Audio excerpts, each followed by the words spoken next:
बार की बात है। एक जंगल में किसी पेड़ पर कौवे का एक जोड़ा रहा करता था। वो दोनों खुशी खुशी उस पेड़ पर जीवन बसर कर रहे थे।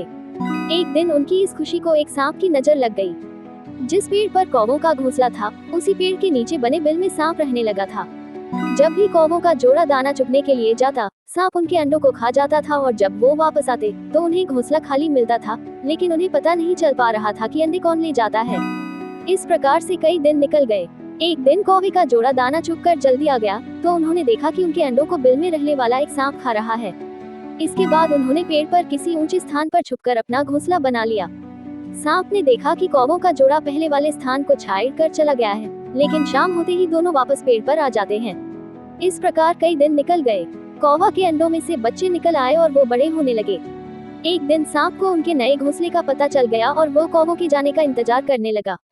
जैसे कौवे घोंसला छोड़कर गए, सांप उनके घोंसले की ओर बढ़ने लगा, लेकिन किसी कारण से कौवों का जोड़ा वापस पेड़ की ओर लौटने लगा।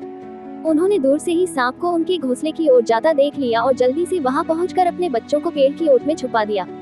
सांप ने देखा कि घोंसला खाली है तो वह कौवों की चाल समझ गया और वापस बिल में जाकर सही मौके का इंतजार करने लगा। इसी बीच कौवे ने सांप से पीछा छुड़ाने के लिए एक योजना बनाई।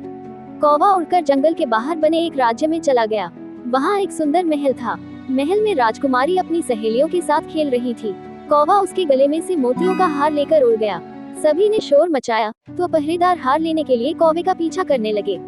कौवे ने जंगल में पहुंचकर हारा को सांप के बिल में डाल दिया, जिसे पीछे कर रहे सैनिकों ने देख लिया। जैसे ही सैनिकों ने हार निकालने के लिए बिल में हाथ डाला तो सांप फुकारता हुआ बाहर निकल आया। सांप को देखकर सैनिकों ने तलवार से उस पर हमला कर दिया, जिससे सांप घायल हो गया और अपनी जान बचाकर वहां से भाग गया। सांप के जाने के बाद कौवा अपने परिवार के साथ खुशी खुशी रहने लगा। कहानी से सीख। हमें इस कहानी से यह सीख मिलती है कि कभी भी निर्बल का फायदा नहीं उठाना चाहिए, साथ ही मुसीबत में समझदारी से काम लेना चाहिए।